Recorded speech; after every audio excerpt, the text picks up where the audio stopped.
Hey guys, how y'all doing? I'm here to give you guys a recap on the new chapter of One Piece, which is on chapter 904. This chapter right here, the Revolutionary Army begins their move, or makes their move. And it's really gonna be crazy for them, because what they're gonna do is possibly gonna be might be reckless, but we'll have to see, alright? So if anything else, let's go. We had to it that we get information that since the revolutionaries, which is led by Dragon, of course, lost their long-standing base in Baltigo, they moved their location to Kamabaka Kingdom, which is where Sanji trained. And Ivankov, who's really happy to see how the Straw Hats are doing along with Sanji, not to mention seeing Dragon really impressed about seeing how Germa was involved with this incident and gets kicked off from the government. And we see to it that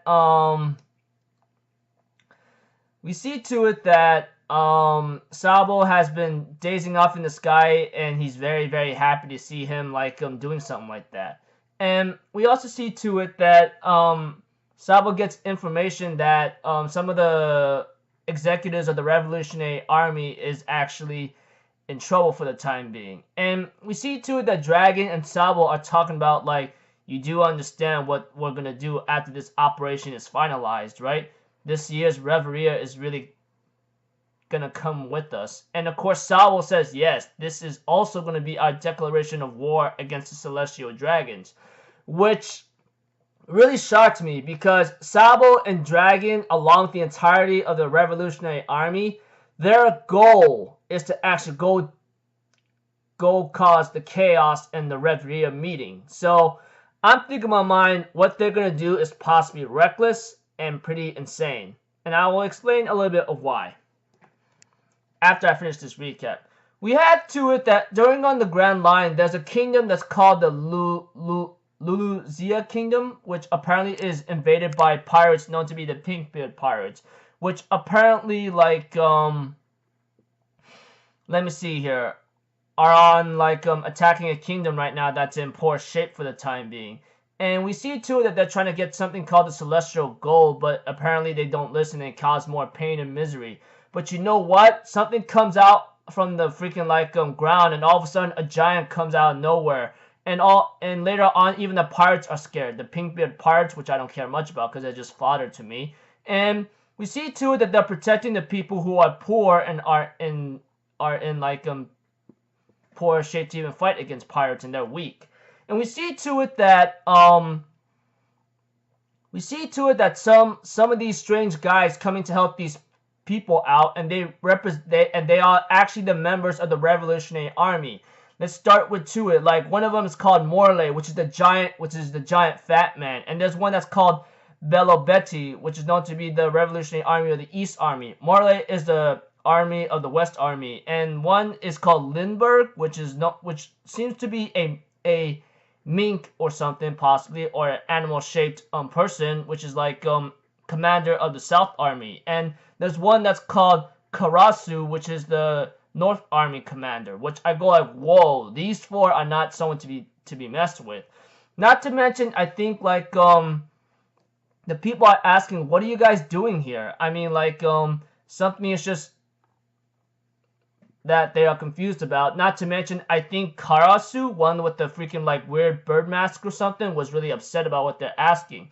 And we had to it that Bello Betty says, okay, what are you trash people are gonna do? Are you going to die, or will you fight? Now choose your fate. Do you think being a hero is someone else's duty? It can also be yours. And they all decide to stand up for themselves, not to mention that the pirates are just laughing at the people picking up sticks and getting ready to fight. But apparently the Revolutionary Army comes in to help out. And apparently the Pinkbeard Pirates are being overwhelmed by them. We had to it that Lindbergh, the cat-looking mink, I believe, ends up firing a cool shooter, which apparently froze the pirates in place. Not to mention, I think Karasu is known to be the Raven person who summons ravens to cause damage to them. Not to mention, yeah, the Pinkbeard Pirates are defeated thanks to the help of the Revolutionary Army, and we see to it that this Pinkbeard captain says, Blackbeard-sama won't let you get away with this. Unfortunately for you, he isn't the type of person who cares about those serving under his flag. So, looks like Blackbeard doesn't care about, like, about those who are serving under his flag and sees them as tools, pretty much. And we see to it that, like, Bello Betty tells the cowardly and weak, idiotic townspeople, says that the 50 million on his head is yours to claim. Here's the contact information for you to get in touch with the Revolutionary Army. She even gives them a grin and says, you know what? You guys did a good job here. You can call us anytime. We won't abandon weaklings who want to rise up. And they all praise Bello Betty-sama, etc. And they go like, hey, what are we meeting up for this time? And we see to it that Bello Betty says, we're going to start a war with the Celestial Dragons. And they go like, oh, that's really cool. This is going to be fun.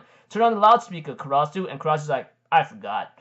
And we see to it that the time of Reverie is in 2 days. And many variables of this world have begun to move. And intense people are gathering. So, it looks like to me, overall, this chapter just shows that the Revolutionary Army is about to attack Reverie or cause a war with the Celestial Dragons, which is natural because those freaking Celestial Dragons, if you haven't kept up with One Piece from the anime or the manga up to this point, or even up to the point where the anime is at right now, you will understand that these Celestial Dragons or Tenru Beetle people are total wits, dude. They're like motherfuckers that are ruthless and don't give a about anything. Even though they don't have a lot of power except for one person, because we all know Doflamingo was a former Celestial Dragon and he trains from a young kid up to where he is, and too bad he got defeated and got sent to the Impel Down. We all know that.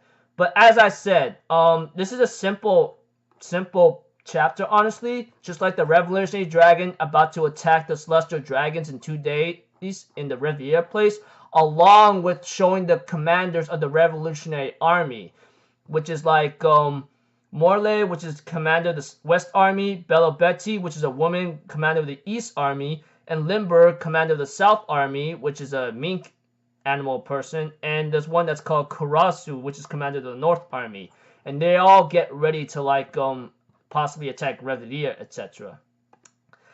So yeah, like I said, this chapter right here was pretty slick. And to see to it that the Revolutionary Army is about to attack Riviera or cause a war with Celestial Dragons, it's gonna be pretty reckless.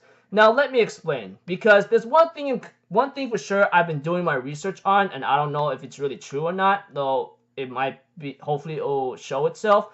Because there's one thing for sure that I've wanted to see before we even go to Wano arc or possibly go to war with Kaido, is one admiral called Admiral Ryogoku, or however you pronounce his name. Yes, you heard me.